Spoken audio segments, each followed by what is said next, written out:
So I've got the book shirt, got the red lip, just call me Noelle Gallagher. Hi, my name is Grace. I read a lot this year, and these are my top 10 books. If you want to hang out after I talk about these books, I did film like a little renovation vlog for my new reading nook that I'm in. So no pressure there, but that will be the second half of the video. So going through my top 10, number 10 is I'm Glad My Mom Died by Jeanette McCurdy. Incredible memoir, took the internet by storm this year. Follows Jeanette and her relationship with her mother, who is abusive, her relationship with fame, and the work that she begins doing at a very young age. Talks about her experience with her body and recovering from so many just truly difficult life circumstances, and I thought it was excellently written. The audiobook is so well told, and it was just really, really powerful. My big takeaway from that book is letting children be children and how children should be protected, and how truly destructive and harmful child fame can be. Especially when we think about like on TikTok or like mommy vloggers or even just like kids in movies. It really has given me a lot to think about in terms of how that affects kids. And yeah, it's very powerful. So definitely check the content warnings. It wasn't an easy read, but I am so grateful that Jeanette did share her story with us.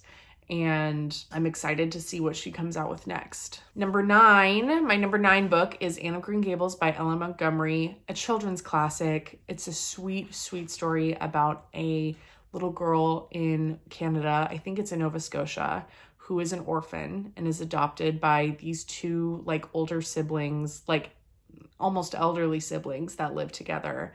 And she's so spirited and opinionated and strong and funny, and we just kind of follow all the hijinks that she gets into and the adventures that she goes on in her little Canadian town, and it's just so warm and sweet and endearing and cozy. I would read this book like before bed, just like kind of a chapter at a time before bed, and it was so, so sweet. So I'm looking forward to reading the rest of the series. I read the second one. I'm looking forward to get more Gilbert Blythe content. I loved the miniseries growing up. I watched it with my grandma, the one like from the 80s with Megan Follows. And I love the books too. So really, really sweet read. Number 8 is True Biz by Sarah Novich. This follows a boarding school for deaf kids. It is a look and provides so much incredible insight into the deaf community. It follows multiple perspectives within this school, and it really shows not only the discrimination and hardships that those in the deaf community face, but also the like vibrancy and the life and the joy that like exists and flourishes in the deaf community. It was so eye-opening to me as somebody that is not deaf or hard of hearing and does not have anybody in like my immediate sphere that is. It really, really revealed to me my own ignorance and opened my eyes to this beautiful, beautiful community. Lots of in between chapters, there would be some historical context into like mistreatment or discrimination against deaf folks or like champions in the community. And then it also sometimes has like instructional guides for sign language. It was just so cool. I couldn't put it down. It probably is maybe classified as more of a YA, but don't let that put you off to getting it. It is so well written. The characters are incredible, and I tore through it. I thought it was so great. Number 7 is Mrs. Death by Selena Godin. I love a novel written by a poet. This is so gorgeously written, so lyrical, poetic, and it follows death personified and all of the different forms that she takes, and all the different ways that death happens to people throughout time and across humanity. And then it also follows this person named Wolf, who is writing Death's memoir or biography for her.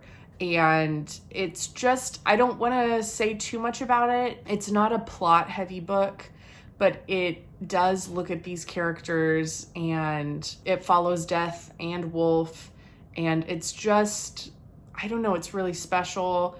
I saw parts of myself in this book in a strange way. I felt very seen, and it's just really beautiful. It's a really, really beautiful book. It's kind of dark. Check content warnings on this one. It is about death, so it's, while times it can be hopeful, it's not always like the most feel-good thing on this list, but I loved it. I loved it. Okay, next, number 6 is In the Dream House by Carmen Maria Machado, another phenomenal memoir. This follows Carmen and this abusive relationship that she's in.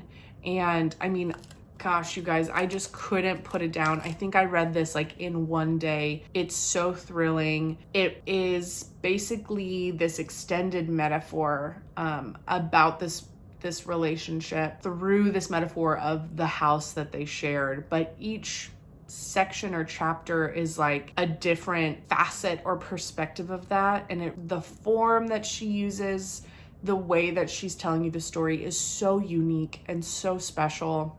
At times it read like almost a literary thriller because there's this ominous, like, foreboding presence in her abusive partner, and it was just so breathtaking. I have never read a memoir like this before, and I highly, highly recommend it. Check the content warnings. Again, a lot of the books on this list deal with really difficult topics, but I think they are crucial and so important. And so, ooh, this one is so good. Okay, number 5 is Sorrow and Bliss by Meg Mason. This one is so special to me because I, again, saw myself in this book in really, really meaningful and important ways. It follows character Martha, who is struggling with an unnamed mental illness, and it basically follows her as she grapples with this condition and the way that it affects her partner and her family. And and also, one thing I appreciate about Meg Mason and what she did in this book is, just because, you know, Martha is struggling doesn't mean she's exempt from like the consequences of her actions. And it really gives me Fleabag vibes because she's like so imperfect. She's not painted as this like saint. It's like multiple truths are happening at the same time. So it's like, yes, she is suffering and she is not like always considerate or kind or, you know, XYZ. So it's just following her dealing with this mental illness and living with herself, and also the way that she is connected to the people in her life. And it's told with a lot of humor. This book is funny, and it also has some really warm, tender, sweet moments that almost made me cry. So this book is really special to me and to my lived experience. And so I don't know if you suffer from mental illness or are working through some stuff, this might be a really comforting read for you too. Okay, number 4 is my new favorite romance of all time, and that's Love Light Farms by B.K. Borison. We've got best friends to lovers, fake dating, it's always been you. I mean, just some of my favorite tropes of all time. She is a Christmas tree farm owner, and she signs up for this contest to win like $100,000, fibs a little bit and says that she owns the Christmas tree farm with her boyfriend, but she doesn't have a boyfriend. So she asks her best friend to be her fake boyfriend, and you know how it goes from there. It's wonderfully written. It's really sweet and also very hot. It's just like the perfect romance for me. It sits at the number 1 spot. Okay, so number 3 is a big book for me because it opened doors in my mind. So number 3 is Babel by R.F. Kuang. This book, the girls that get it, and the girls that don't are gonna whine about it on the internet. It is a book about colonization, about language, about friendship and betrayal and murder and it's incredible. I can't believe somebody wrote this. R.F. Kuang is so smart, has the biggest brain, and this book is so special to me because it really opened my eyes in the way that fiction can when you almost don't expect it. But Babel, for me, opened my eyes to the absolutely devastating effects of colonization in our world. And up until this point, I have been privileged enough to be ignorant to that fact. And so after reading this book and consulting she has a recommended readings list in the back, moving forward, like from after reading this book, I am decolonizing my bookshelf. I'm trying to decolonize my mind. I'm trying to educate myself more. And it is the first step in an education for myself. And that to me is so special and is such a gift. And I'm grateful to R.F. Kuang for writing this book. On top of it being beautifully written and compelling and atmospheric and all those things, it really was like, oh, hey, there's a lot to be learned here. And I think it's imperative that you do so. So Babel was really, really special this year. Number 2, these top 3 are all so, I love all of these books, but these top 3 are like so good, so special to me. And this one was another 2022 release, and the cover pulled me in, and it only got better from there. Tomorrow and Tomorrow and Tomorrow by Gabrielle Zevin. Oh my God, this book is so good. It is about friendship and collaboration and all the different kinds of love. It touches on grief and chronic pain, and it's just breathtaking. I think about this book all the time. Once it comes out on paperback, I'm going to buy it, reread it, and annotate it, because I flew through this book and was so absorbed in the world that I didn't even take time to annotate it. I was so wrapped up in it. It's gorgeously written. The characters are so real, and I think about them often. There's one character in particular that I think about a lot. And if you've read the book, you probably know what I'm talking about. It's so good. I think anybody would love this book. And number 2 spot. And then number 1, another book that's very close to my heart. And when I was reading it, I was kind of like, oh my God, I've never read anything like this before. It's so special to me. And that is Motherhood by Sheila Heti. It's autofiction, this is like the first time I've ever read autofiction that really is basically just like the line between autobiography and fiction is like blurred. And so the author is the narrator in this book. And so it's fiction, but I don't know, it's kind of, you're getting a glimpse into the author's like life and world. And the whole novel is addressing the question of whether or not the author wants to have children, and the question of whether or not to have children. And that is not a question in my world and in my life that is able to be asked a lot. And so it was so meaningful and powerful for me to be able to process that and go through those thoughts and questions in book form. It is gorgeously written. I love the coin. If you've read it, the coin toss thing is so cool. This really, the format of this novel, I think, is really unique, and it's just breathtaking. It's so, so special to me. I've been really recommending this book a lot, and so this is my number 1 book of the year. I just have not been able to stop thinking about it, and it just... oh God, it's so good. And I've had, honestly, such a good reading year, and I'm just so grateful. In February of 21, I got recommended a Noel Gallagher video on YouTube. And up until that point, I read almost not at all. Hadn't read since high school. And even then, I loved reading as a child, and my reading habits, I had talked myself into, I don't know, you can only read certain types of books, or you should only read certain types of books. And from that first booktube video, I was just like, oh my God, I can read whatever I want. And so I have just fallen in love with reading again. And almost 2 years later, like, it has changed my life. Like, reading has changed my life, and I'm so grateful for it. So I'm really energized and excited about my reading in 2023. I'm being very mindful about diversifying my bookshelf and my TBR and the books that I read. It's very important to me, and it kind of is like re-energizing my excitement for reading all over again. And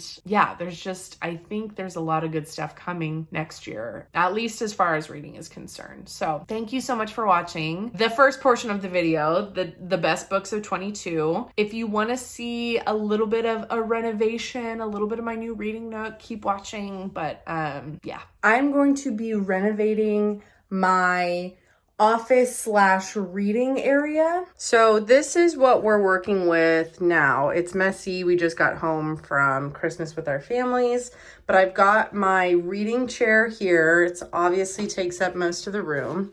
And then I've got my desk workstation right there. And so my plan is to basically gut out my closet, put the back of my chair in the closet so it is like coming out of there, and then like taking my desk and moving it on this wall. So basically just kind of like rearranging, renovating the whole office. New year, just kind of getting it a fresh start. I'm going to, like I said, I'm going to gut all this out, and then I'm going to paint it. So I think I'm going to paint it like a dark green and get some Christmas lights on sale and hang them up in there and just make it like a really cozy reading nook. So that's the plan. I'm going to be listening to some audiobooks while I do this, and just kind of a reset for the new year.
Okay, good morning. I had a really productive night last night. I kind of got bit by the bug. I don't know what it was. Came home from Christmas and cleared out the closet, took down all of the shelves. They were nails, but they were like anchored in, so I ripped off like a bunch of wall. And so today's gonna be a painting day. So I'm really excited. I think this little project is actually gonna make a really big difference. And yeah, so that's what we're doing today. Coffee's brewing. Might get some reading in, but Sherwin-Williams opens at 6, so we might just get an early start to our day.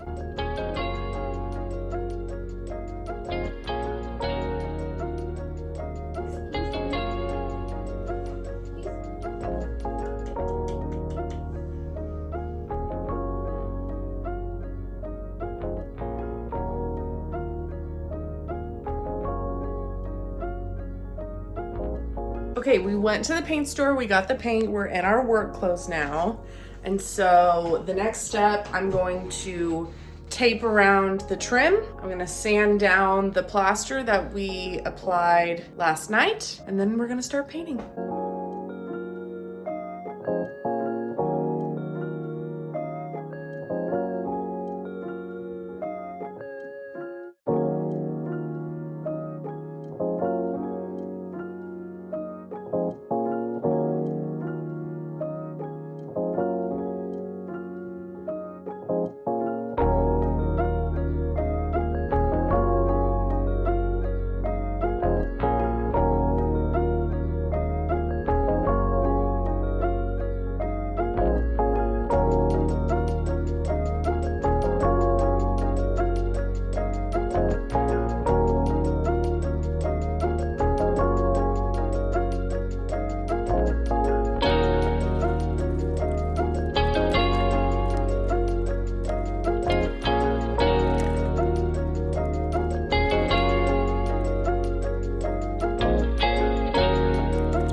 Okay, so we're making good progress. However, mowing around the edges with the paintbrush, and then I'm gonna have to go out again. I'm gonna have to go to the hardware store. I did not want to leave the house again today, but it's gotta get done. So that's where we're at right now. Okay, so I actually was able to find a paint roller, so that's great. So I'm gonna start painting. I forgot to mention, I am listening to This Is How You Lose the Time War. I've been listening to it on audiobook while I paint, and I'm enjoying it. It's like an epistolary novel. It's like letters back and forth between two opposite sides of this like time war. And so you're kind of traveling in time and kind of watching these two people like fall in love, and I'm enjoying it. Yeah, I think it's a great audiobook to listen to. They're both narrators are doing a great job, so it's a good time.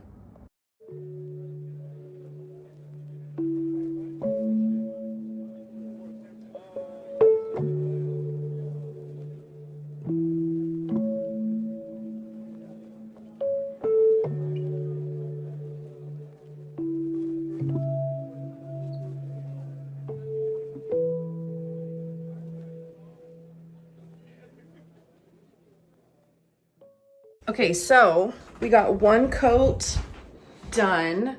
It's looking great. I'm really pleased with the color, and yeah, I'm excited. So I mean, it's 11 a.m. We got an early start on the day, so I think I'm gonna let it dry and maybe do a second coat in the afternoon. So I'm going to take a break and do some reading. With the new year, I've kind of been thinking like, okay, what's my game plan for this new year?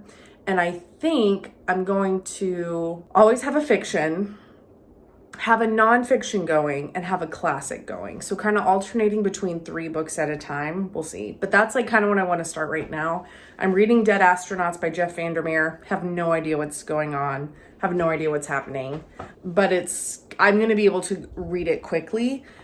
So that's the plan there. I'm also listening to This Is How You Lose the Time War, but I'm going to probably be able to finish that today, if not tomorrow. So that's fine. I got quite a few classics for Christmas, and so I'm trying to decide which I want to start. I got Wuthering Heights, Jane Eyre, Count of Monte Cristo, and War and Peace. So 2 pretty chunky ones. I might start with the shorter one just to kind of ease me into that mindset. And then I also am really keen to start Disability Visibility, which is one of the nonfiction books that I am committed to reading in 2023. So I'm gonna kind of clean up the mess here, get in some comfies, make another, some coffee, and I'm just gonna read a little bit.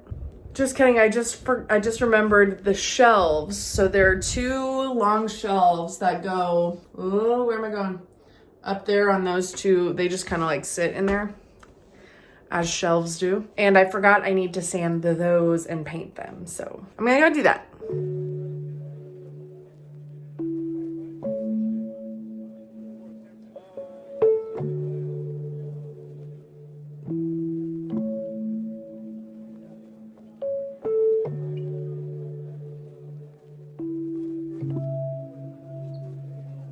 Okay, so painting is done. I went back in and I did a second coat just so it was like really nice and thick and fully covered. Took a nap. I read one essay from Disability Visibility, which was really good. And I know that that book is gonna be very upsetting and educational, and it's gonna be good, but it's gonna hurt. So, yeah, I'm thrilled with the color. It's exactly what I would have hoped for. This is Vogue Green from Sherwin-Williams. Yeah, so when Trey gets home tonight, we're gonna take these doors off, and then the paint will be dry by then, so I might just start moving stuff around just because I'm antsy. So that's kind of what we're working with right now. So yeah, full shot.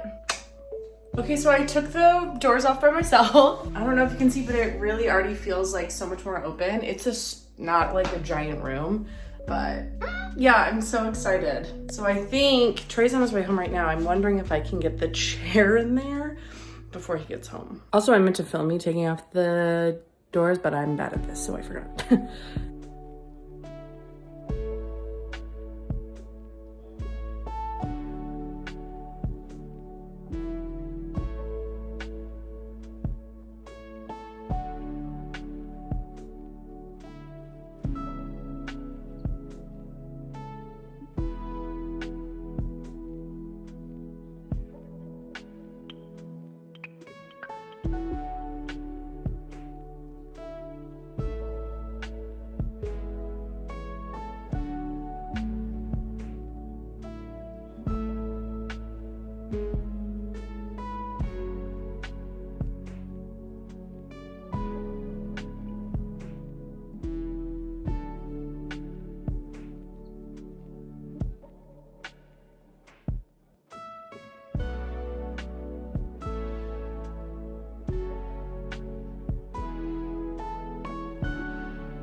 I woke up and I wanted to hang the Christmas lights on the second shelf today, and I'm trying to screw them into the board, and it's hurting my fingers and it's not working, and I'm having an absolute meltdown.